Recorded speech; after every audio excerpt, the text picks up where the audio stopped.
The silence inside the station was wrong. Marcus Chun had boarded enough derelict ships to know the difference between empty and abandoned. Empty stations hummed with background systems. The soft whisper of life supports cycling air that nobody breathed anymore. Abandoned stations were dead quiet, like walking through a tomb. This Krellin outpost was abandoned. Marcus swept his flashlight across the main corridor. The beam cut through darkness, thick as oil, revealing walls stripped of anything valuable. Pirates had hit this place 6 months ago, according to the salvage reports. They'd taken everything worth taking and left the rest to rot in the black. That's where Marcus came in. He made his living picking through what pirates considered garbage. One person's junk was another person's paycheck, and Marcus needed the money. The Wanderer's hope wasn't going to repair herself, and fuel costs kept climbing. He moved deeper into the station, magnetic boots clanking against the metal floor. His suit's sensors showed breathable atmosphere, but he kept his helmet sealed. No point taking chances. The main cargo bay doors hung open, twisted off their rails. Marcus stepped through and stopped. The bay was huge, easily the size of a football field. Empty cargo containers littered the floor like scattered children's blocks. Overhead lights were dead, leaving only his flashlight to push back the dark. He walked between the containers, tagging items for his retrieval drone. A few power cells here, some intact wiring there. Nothing special, but it would sell. Then he heard it. A sound so soft he almost missed it over his own breathing. A whimper, small and broken. Marcus froze. His hand dropped to the plasma pistol at his hip. Pirates sometimes left traps. Sometimes stations weren't as empty as they seemed. He waited, listening. The sound came again, weaker this time. It wasn't a trap. It was something alive. He followed the sound to the back corner of the bay, where shadows pooled deepest. His light found it wedged between two massive cargo containers. A cage, not a storage container, not equipment locker. A cage, the kind meant for living things, the kind meant for prisoners. Marcus approached slowly. The cage was small, barely a meter on each side. Rust covered the bars, and dried blood stained the floor beneath it. Inside, curled into a ball so tight it seemed impossible, was a girl. At least, Marcus thought it was a girl. It was hard to tell.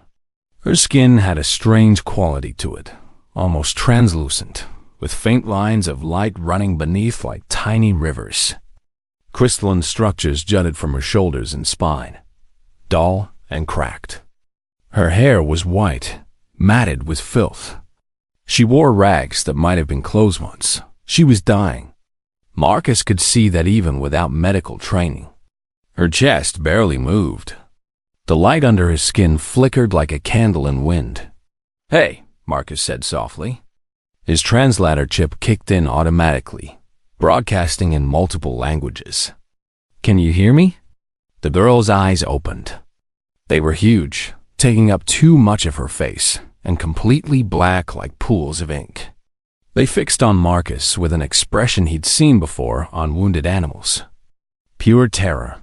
She tried to crawl backward, but there was nowhere to go. The cage was too small. She made a sound, high and keening, pressing herself against the bars. "Easy, easy." Marcus held up his hands. "I'm not going to hurt you. I'm human. Do you understand? Human?" The word meant nothing to her. She bared her teeth, and Marcus saw they were crystalline too, sharp and glittering.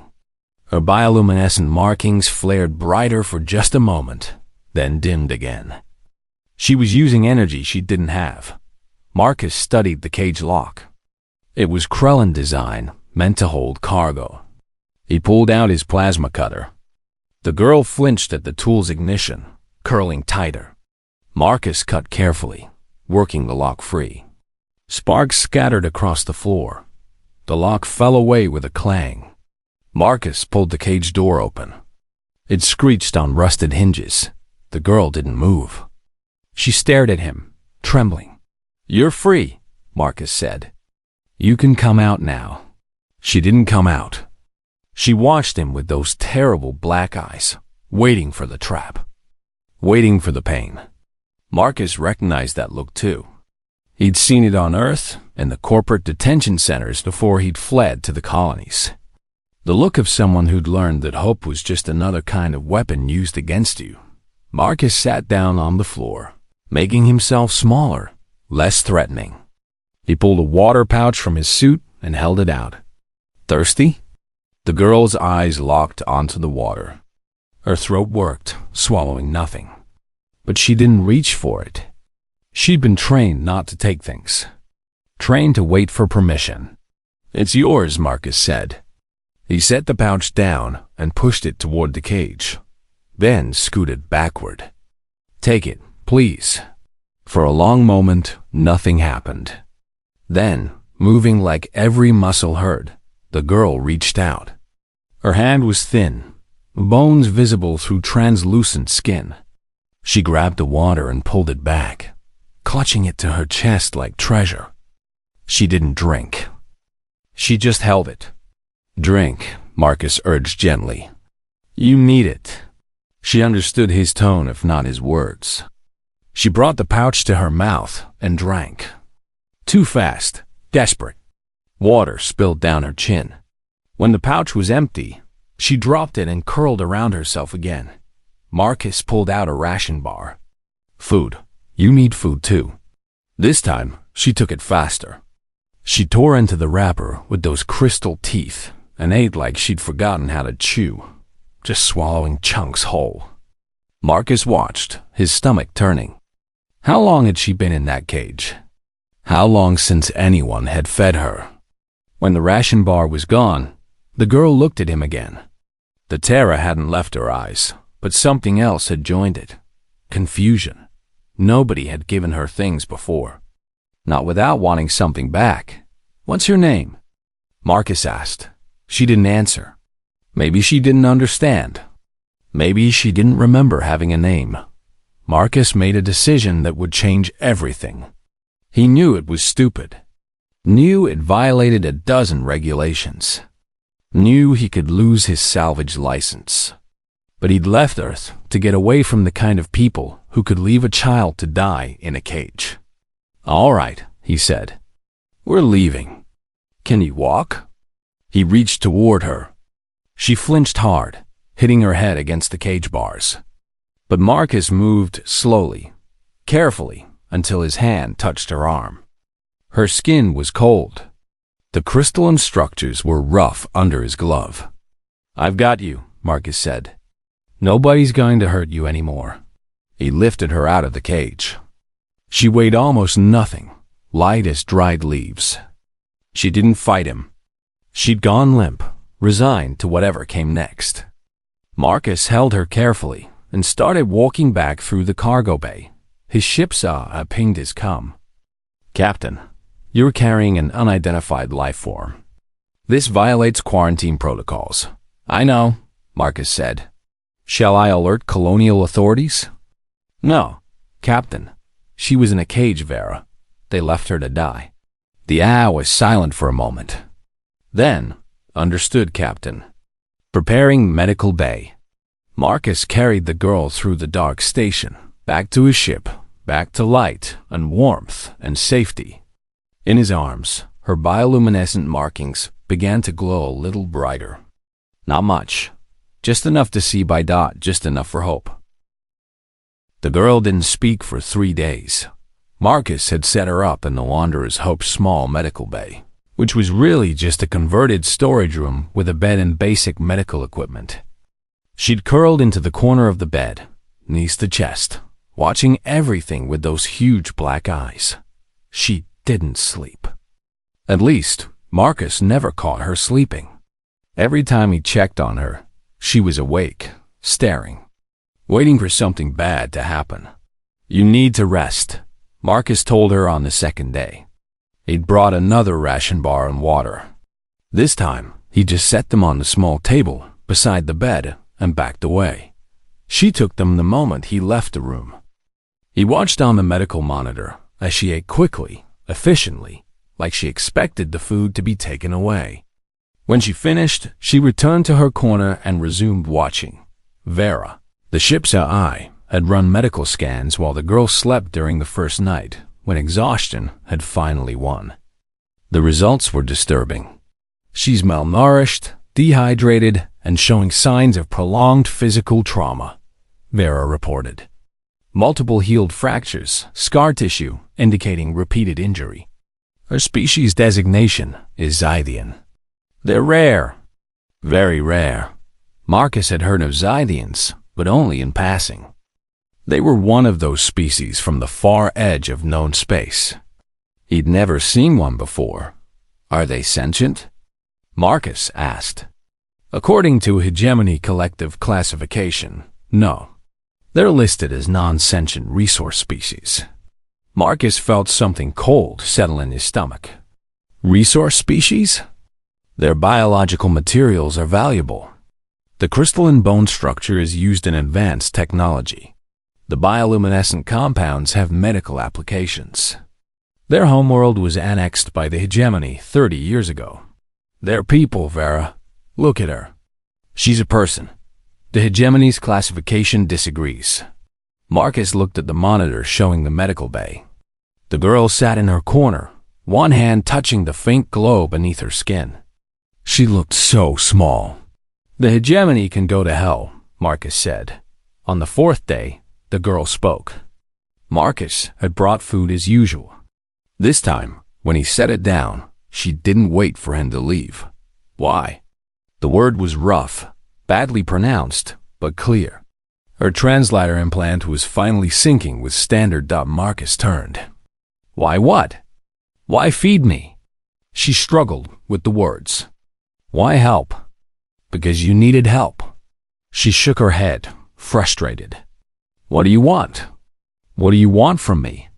The question broke Marcus's heart. Nothing. I don't want anything. Everyone wants something. Her bioluminescence flared, brightening the room. They all want something. My bones, my blood, my light. What do you want? Marcus sat down on the floor, far from the bed. I want you to be okay. That's all. She stared at him for a long time. You're lying. I'm not. Then you're stupid. Humans are supposed to be stupid. The other species say so. Maybe we are, Marcus admitted. But we don't leave kids in cages to die. I'm not a kid. I'm 17 cycles. That's old for Zevians now. Her voice was bitter. Most of us don't live past 20 anymore. Over the next 2 weeks, the story came out in pieces. Her name was Lyra. She'd been born on a Hegemony mining station where her parents worked as slaves. When she was 12, her parents had died in a tunnel collapse. She'd been sold. 7 owners, she said one evening. She was sitting on the bed now, not in the corner. Progress. First one wanted my bone shards.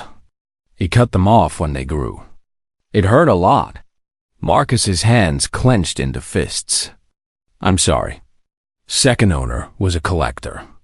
He kept me in a glass box. Made me light up for his guests.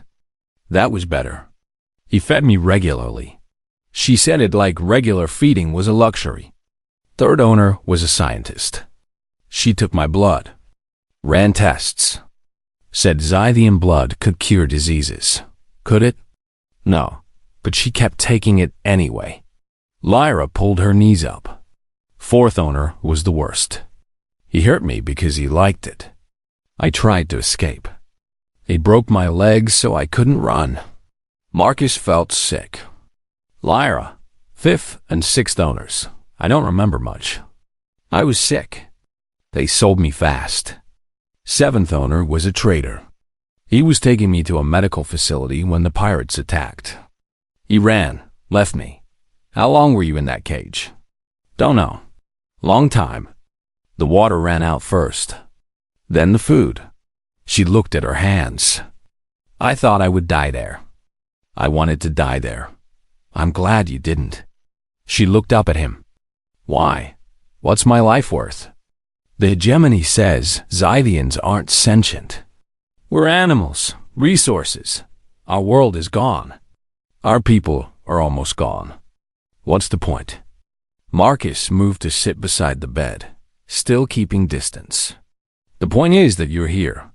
You're alive. And you deserve better than what happened to you. Deserve. Lyra tested the word. That's a human concept, isn't it?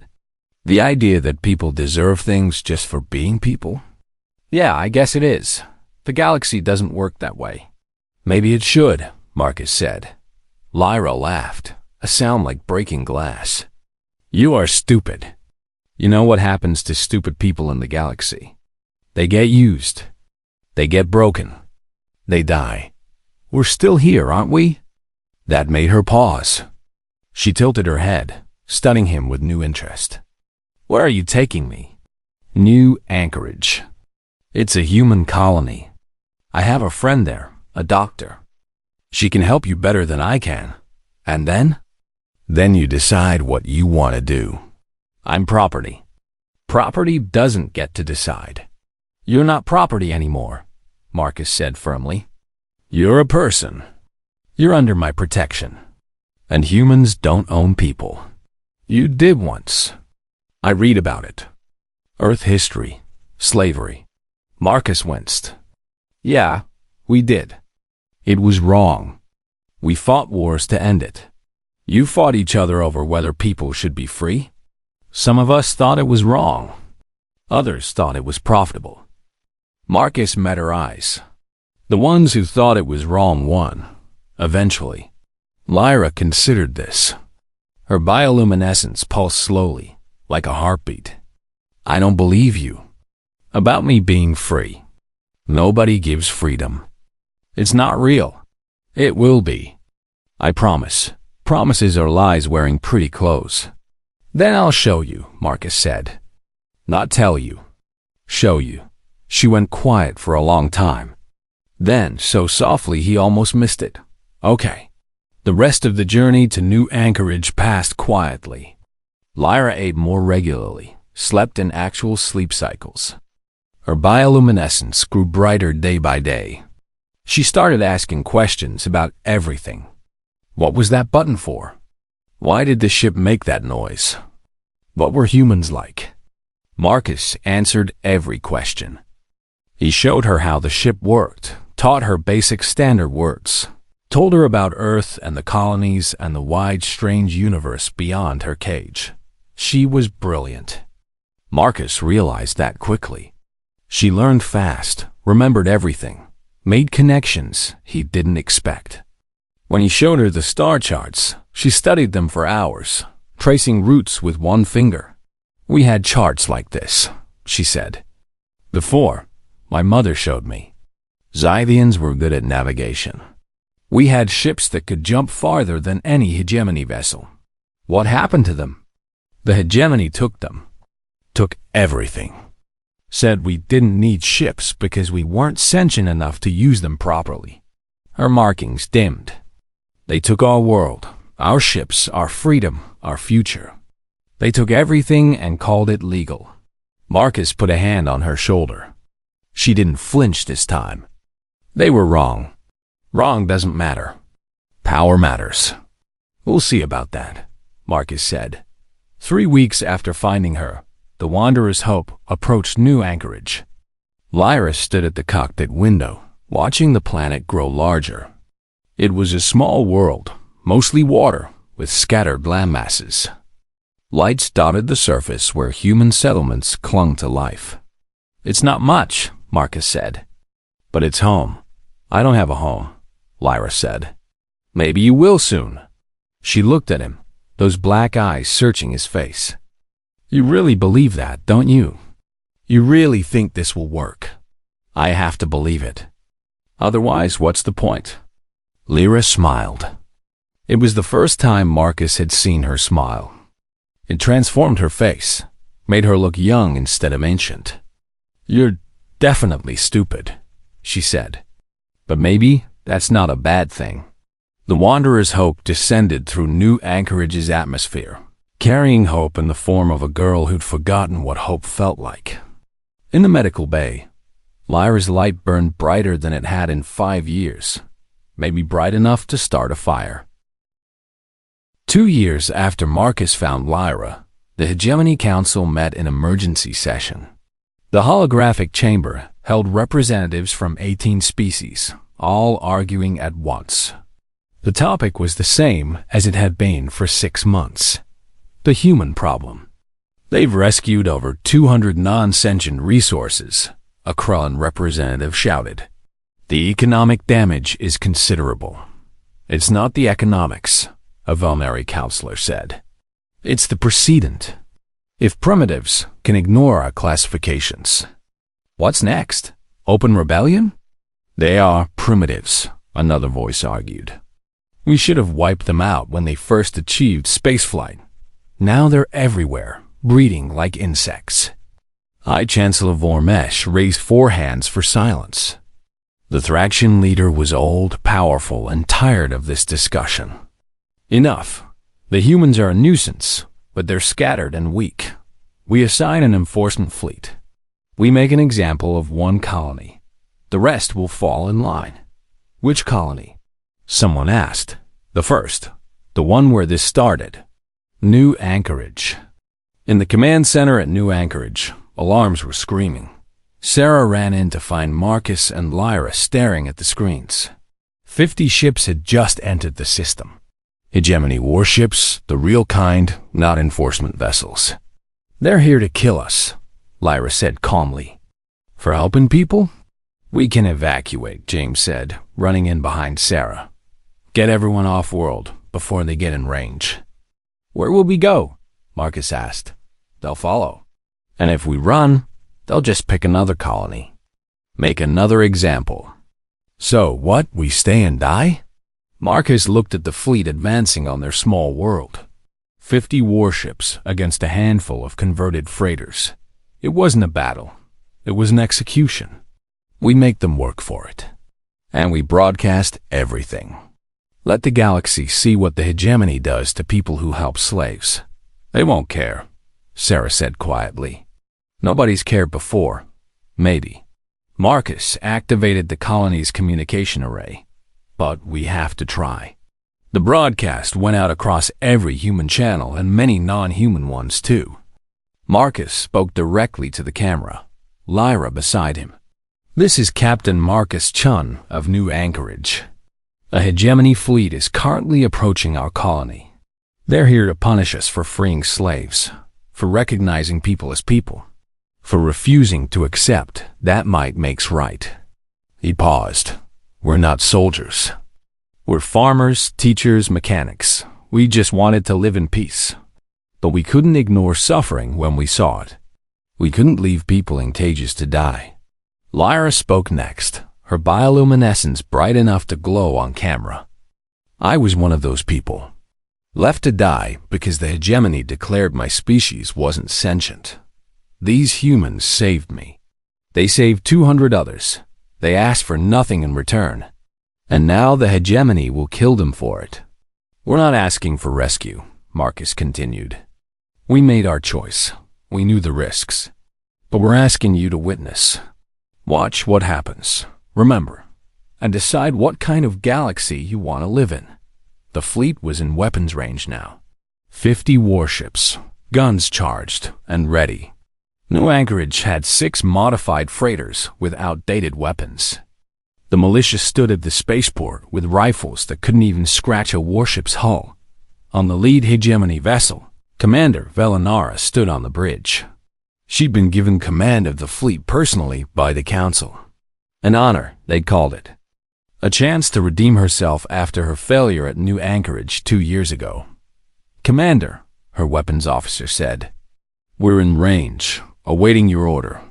Velinara looked at the planet on her screen. Small, insignificant, full of primitives who didn't know their place. The Council wanted an example. They wanted fear. She thought about Lyra's speech at their first meeting, about a civilization 10,000 years old, destroyed because it was convenient. She thought about the evaluations she'd researched. The lies. The systematic theft dressed up as law. Commander? The weapons officer prompted. Velinara made a decision that would change everything. Shut down weapons. Open a channel to the fleet. Ma'am? Do it. When the channel opened, she spoke clearly. This is Commander Velinara to all ships. I have reviewed the classified documents regarding the non-sentient classifications. All 17 species. Every evaluation was fraudulent, conducted by individuals with financial interests in the outcome. We are not enforcers today. We are executioners. And I will not execute people for the crime of being decent. Silence on the channel. Then her communications officer spoke quietly. Ma'am, you're broadcasting on all frequencies. The council can hear you. I know. Velinara looked at her crew. I'm refusing this order. Anyone who wants to follow the council's command is free to do so. I won't stop you, but I won't help you either. On her screen, she watched the other ships, waiting. What would they do? She just committed career suicide. Maybe actual suicide if the council decided to make an example of her too.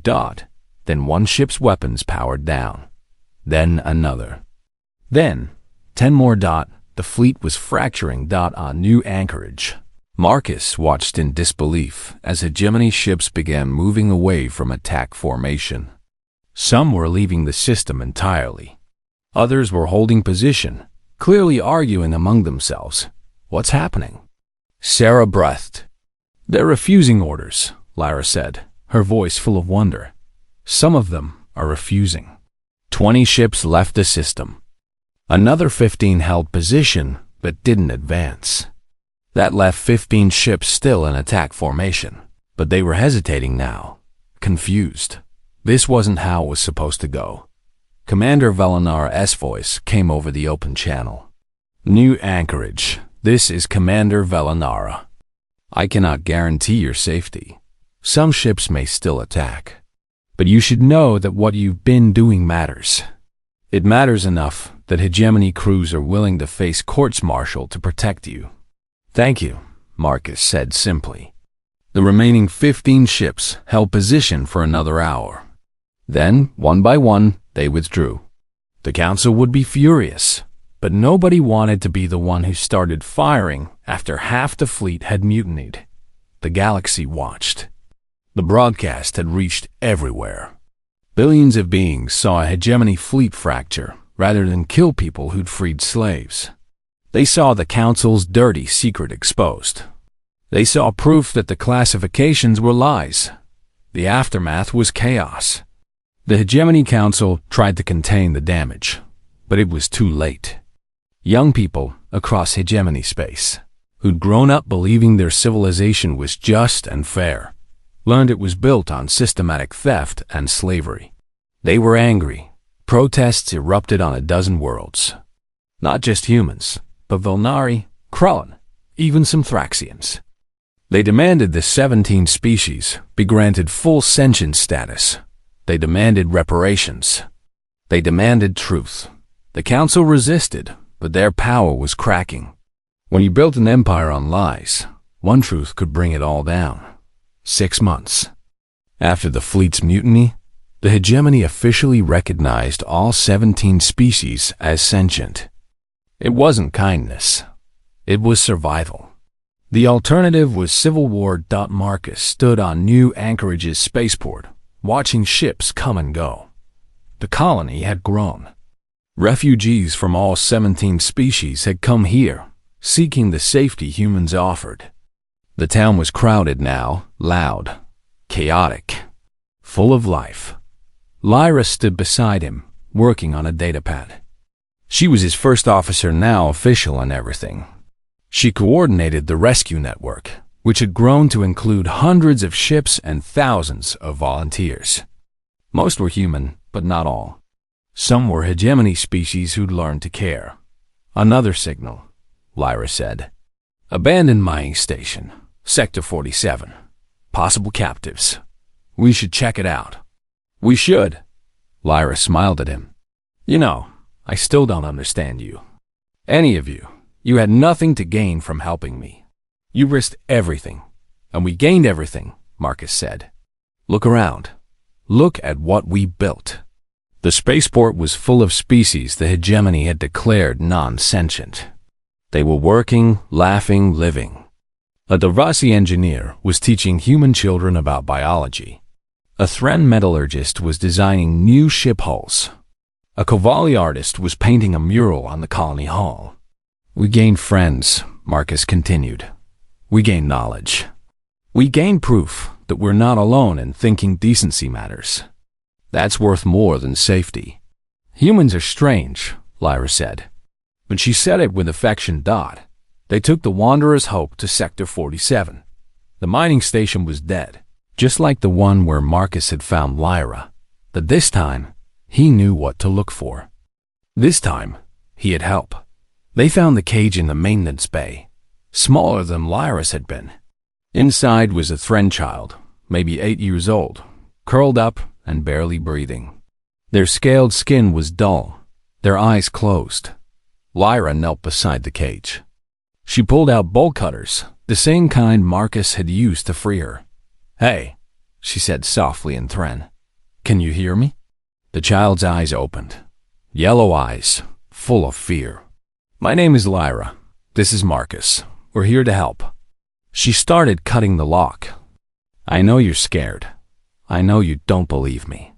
But you're safe now. I promise. The child stared at her, then at Marcus. Promise? The word was barely a whisper. Promise, Lyra said firmly. The lock broke. She opened the cage door. Humans don't leave people in cages. And neither do their friends. She reached in and gently lifted the child out. They were so light, too light. The child looked at Marcus with those huge yellow eyes. Are you really human? Yeah, I am. Are all humans like you, Marcus, thought about New Anchorage? About the farmers who'd stood armed against a fleet.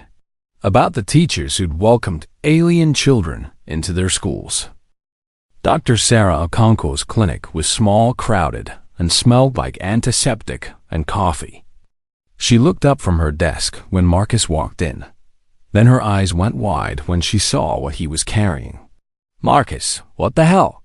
I need your help, Marcus said. Lyra was wrapped in a blanket, peering out at the strange new world with cautious eyes. She's hurt.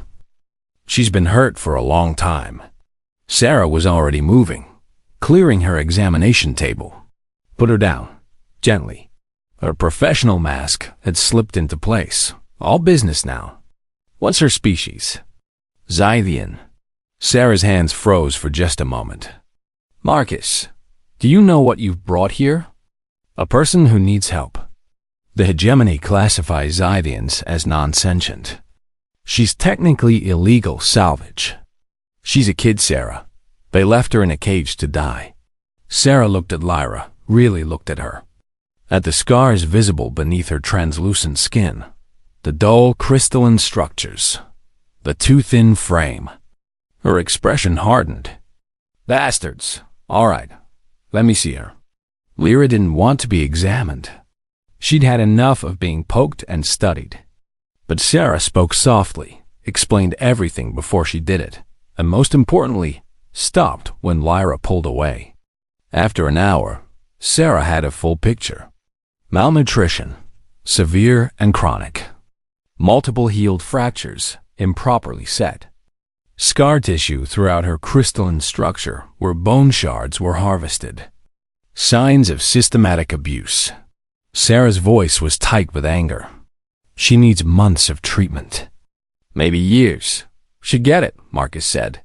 Marcus, this is going to cause problems. Big problems. The hegemony can file a complaint with someone who gives a damn. Sarah smiled grimly. You always were stubborn. She turned to Lyra. Honey, I'm going to help you feel better. But I need you to stay here for a while. Is that okay? Lyra looked at Marcus. You're leaving? Just for a little while. I need to arrange some things. But I'll be back. I promise. Promises are lies. Not mine. Lyra studied him, then nodded slowly. Okay, I'll stay. Marcus left the clinic and headed straight for the Colonial Hall. New Anchorage was small enough that everyone knew everyone. By evening, word had spread. The human salvager had brought back a Zythian, a slave species, someone the hegemony owned. The town meeting was packed. 200 colonists crammed into a building meant for half that. Marcus stood at the front, feeling their eyes on him. He'd never been good at public speaking. Most of you have heard by now, he started. I found a Zythian girl on a derelict station. She was left to die. I brought her here because I didn't know where else to go. You brought trouble here, someone called out. Marcus recognized old Bill Henderson, a farmer who'd fled Earth's corporate farms. The hegemony finds out we're harboring their property. They'll come down on us hard. She's not property, Marcus said. She's a person. Her name is Lyra. She's 17 years old. She's been sold 7 times, abused, used, and thrown away. And according to galactic law, that's all perfectly legal, because some bureaucrats decided her species doesn't count as sentient. The room erupted in angry murmurs. Sarah stood up from the back. I've examined her. She's brilliant. She speaks 4 languages. She understands complex mathematics. The only thing non-sentient about her is the hegemony's classification. They did the same thing to us, another voice called. Maria Santos, a teacher who'd fled Earth's education debt system. Maybe not slavery, but they look at us like we're primitives. Like we don't count. Because we don't, Bill said. We're too weak to fight them. Too small to matter. That's reality. So what? Marcus challenged. We just hand her over? Send her back to be someone's property because we're scared. I'm saying we pick our battles. One girl isn't worth. Yes, she is. The new voice came from the doorway. Everyone turned. James Chen, Marcus's cousin and the colony's unofficial militia leader, stood with a dozen others behind him. One person is worth it. Isn't that why we're all here? Because we believed one person mattered, even when the corporations said we didn't? The room went quiet. James walked forward. We left Earth because it stopped caring about people. Individual people. We came here to build something different. If we hand that girl over to save our own skins, we're no better than what we left behind. He's right, Sarah said. We vote. That's how we do things here. We vote on whether Lyra stays or goes. The vote wasn't close. 187 to 13. Lyra would stay. More than that, the colony would grant her citizenship. Human citizenship, with all the rights and protections that came with it. When Marcus told Lyra, she didn't believe him. They voted? To protect me? They don't even know me. They know enough, Marcus said. They know you deserve better than what you got. That word again? Lyra touched her chest, where her bioluminescence pulsed. I still don't understand it. You will. The hegemony arrived 3 days later. A sleek enforcement vessel, all sharp angles and intimidation. It landed at the spaceport, and out stepped Commander Velanara, a Valnari officer with silver skin and 4 arms. She carried herself like someone used to being obeyed. I am Commander Velanara of the Hegemony Enforcement Division.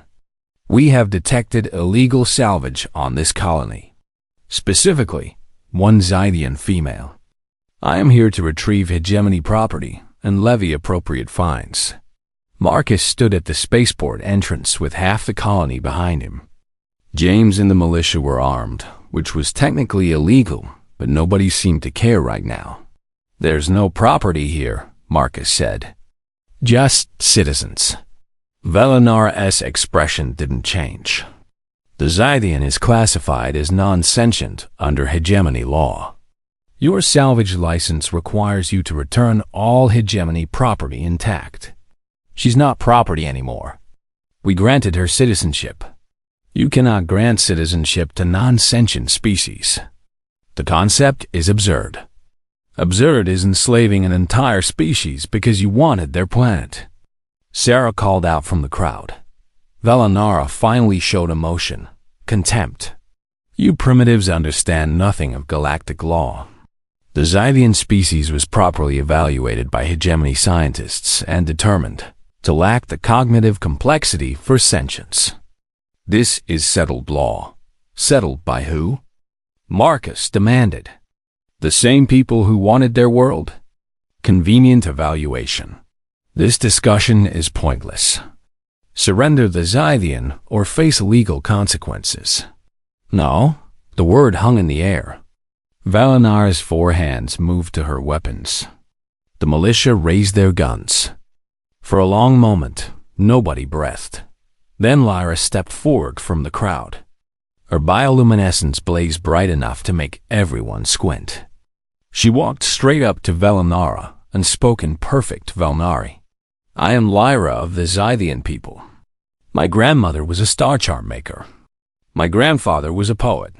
My mother was an engineer who designed jump drives that could cross the galaxy in days. My father was a teacher who knew 17 languages. Her voice was steady, clear. We had cities that floated on air. We had art that made light sing. We had a civilization 10,000 years old when yours was still learning to forge metal. Valinara stared at her. You took it all, Lyra continued. You destroyed our world, killed my people, and called us animals to make yourselves feel better about it. But I am not an animal. I am Zythian. I am sentient. And I am a human citizen now. The hegemony does not recognize. Then the hegemony can go to war over it, James interrupted. He stepped forward, rifle in hand. This girl is under human protection. You want to take her? You go through us. All of us. The militia moved up behind him. Then the farmers. Then the teachers, the mechanics, the shopkeepers. 200 humans standing between one girl and the might of the hegemony. Valinara looked at them. Really looked. She saw the weapons, yes, but also the faces. Determined faces. Faces that had already lost everything once and weren't afraid to lose it again. Faces that had decided this small thing mattered more than safety. You would risk war over a single non-sentient? Valinara asked quietly. She's not non-sentient, Marcus said. And yeah, we would. Because if we won't fight for one person, we won't fight for anything. The commander stood silent for a long moment. Then she tapped her communicator. This is Commander Valinara. The salvage in question has been classified under human jurisdiction. We are withdrawing to avoid diplomatic incident. She looked at Marcus. You're making a mistake. The hegemony has a long memory. So do we, Marcus replied. The hegemony ship lifted off 30 minutes later. When it vanished into the sky, the crowd erupted in cheers. Lyra stood among them, crying for the first time since Marcus had found her. But these weren't tears of pain. Sarah hugged her. Welcome home, honey. Lyra looked around at the faces smiling at her. Strangers who'd risked everything. I don't understand you, she whispered. Any of you. Marcus grinned. Yeah, we get that a lot. Welcome to humanity. That night, Lyra's bioluminescence lit up the entire medical clinic bright as a star. The message came from a journalist on Europa Station. Her name was Rachel Kim, and she'd heard about what happened at New Anchorage. She wanted the story. All of it. Marcus sat in the colony's small communications center, looking at Rachel's face on the screen. Why does this matter to you? Because it's the first time anyone stood up to the hegemony's classification system, Rachel said. Do you know how many species are marked as non-sentient? 17. All of them conveniently on worlds the hegemony wanted for resources. This is the biggest systematic injustice in the galaxy, and nobody talks about it because nobody cares. We care, Marcus said. I know. That's why I'm calling. I want to tell Lyra's story. I want the whole galaxy to hear it. Lyra was listening from the corner. She'd been staying close to Marcus since the hegemony's visit, like she was afraid they'd come back. Why would anyone listen? Rachel smiled sadly. Maybe they won't, but maybe they will. Sometimes all it takes is one story, one person's face to make something real. The interview went viral across human space within hours. Lyra's face, her scars, her story. Marcus talking about finding her in that cage. Sarah explaining the medical evidence of prolonged abuse. The whole colony standing armed against the hegemony warship. Humans loved it. They'd always been the underdogs in galactic society, looked down on by older, more advanced species. Seeing one of their own rescue, someone even more helpless struck a chord. But more than that, seeing their colony stand up to power and win made them feel like maybe they mattered after all. The messages started pouring in. Thousands of them. Some were support. Many were questions. A few were requests. There's a Dorvasi in a research lab on Titan, one message read. They're using her for medical experiments. Dorvasi are classified non-sentient too. Can you help? I found what I think is a Thren child in a black market on Ganymede. Nobody will do anything because Thren aren't legally people. What do I do? There's a whole group of Corvali being used as forced labor in the asteroid mines. Please, someone has to help them. Marcus read the messages with growing horror. Lyra stood beside him, her light flickering. It's not just Zythians, she said quietly. It's all of us. All the conquered people. All the ones who weren't strong enough. Sarah joined them. We can't save everyone, Marcus. We don't have the resources. We can't just ignore them either. Then what do you suggest? Marcus thought about it for a long time. Then he smiled. We do what humans do best. We organize. We network. We spread out and we help where we can. You're talking about building an underground railroad, Sarah said. For alien slaves. Yeah, I guess I am. That's insane. The hegemony will come after us. Let them. What are they going to do? Attack every human colony. We're scattered across hundreds of systems. They can't watch all of us. They could blockade us. Cut off trade. Marcus laughed. Sarah, we barely trade with them anyway. Most human colonies are self-sufficient because we had to be. The hegemony thinks we're too primitive to matter, remember? Let's use that. Lyra's bioluminescence flared bright. I can help. I know the black markets. I know how they move people. I can recognize the signs. You don't have to do this, Marcus said gently. You've been through enough. That's why I have to. Nobody else knows what it's like. Nobody else can help them understand they're really free. She looked at him with those huge dark eyes. You saved me. Let me help save others. The network started small. Marcus, James, and a dozen volunteers with ships. They called themselves the Free Traders, hiding in plain sight among the thousands of human merchants that moved through galactic space. They used the same channels as regular traders, but kept their eyes open for the things others ignored. Dorvasi scientist held in a corporate lab, freed by a cleaning crew who accidentally left doors unlocked. 3 Thren children in a black market auction. Bought by a human merchant who immediately filed citizenship papers. A Kovali family working as forced labor. Smuggled out in cargo containers bound for human space. Each rescue was different.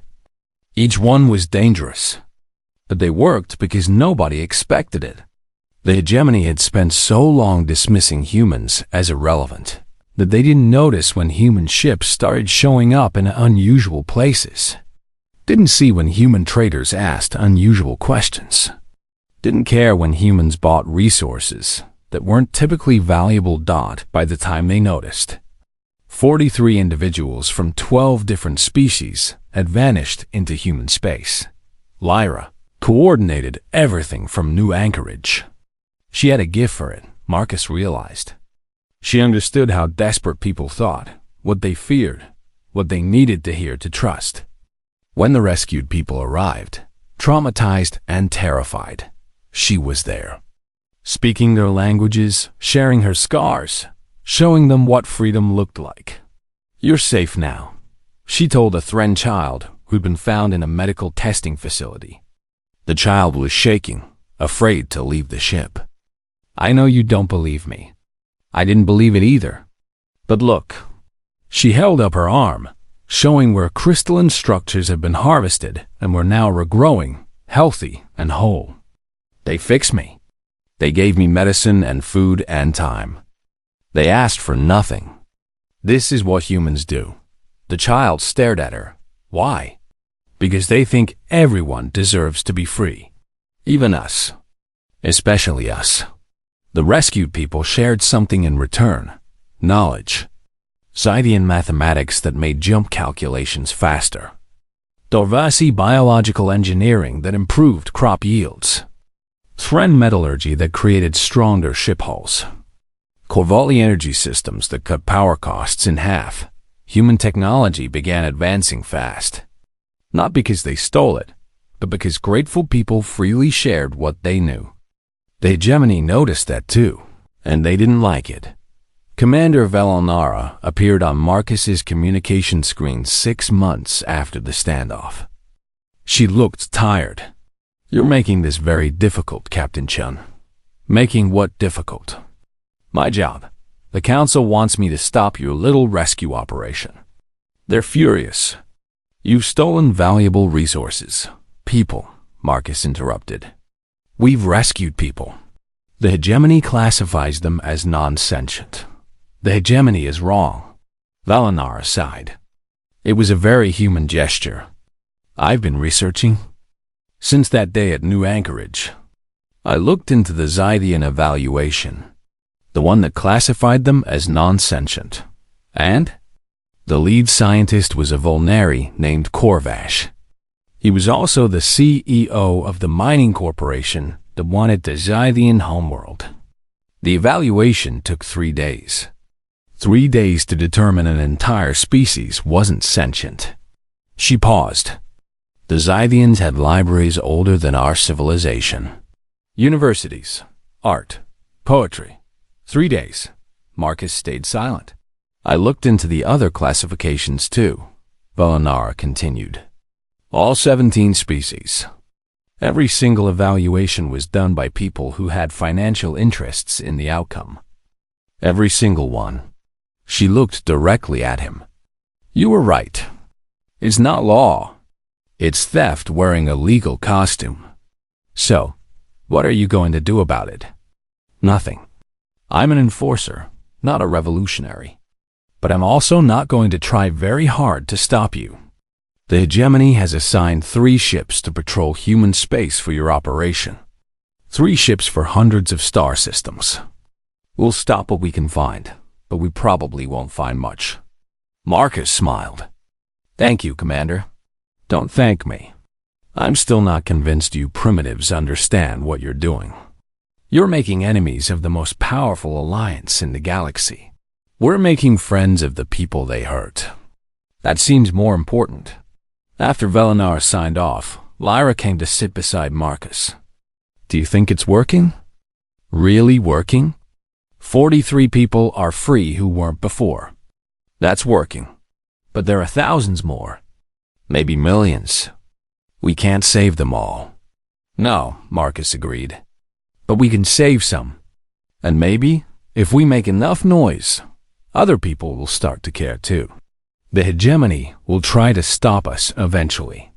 Really try. Let them try." Marcus pulled up the latest messages. 12 more requests for help. A Zythian family in a breeding facility. A Dorvasi engineer being used for her knowledge. 3 Corvalli miners trapped in a collapsed asteroid. We've got work to do. Lyra's bioluminescence blazed brighter than Marcus had ever seen it. She smiled, and it was fierce. "Yes, we do." In the 6 months since Marcus had found Lyra, the galaxy had changed in small ways. 43 people knew freedom. 12 species had living proof that the hegemony's classifications were lies. And humans had learned something important. That being weak didn't mean being helpless. Sometimes the smallest voices could start the loudest echoes. And in the darkness of space, a light was growing. Steady and bright and impossible to ignore. The hegemony was starting to notice.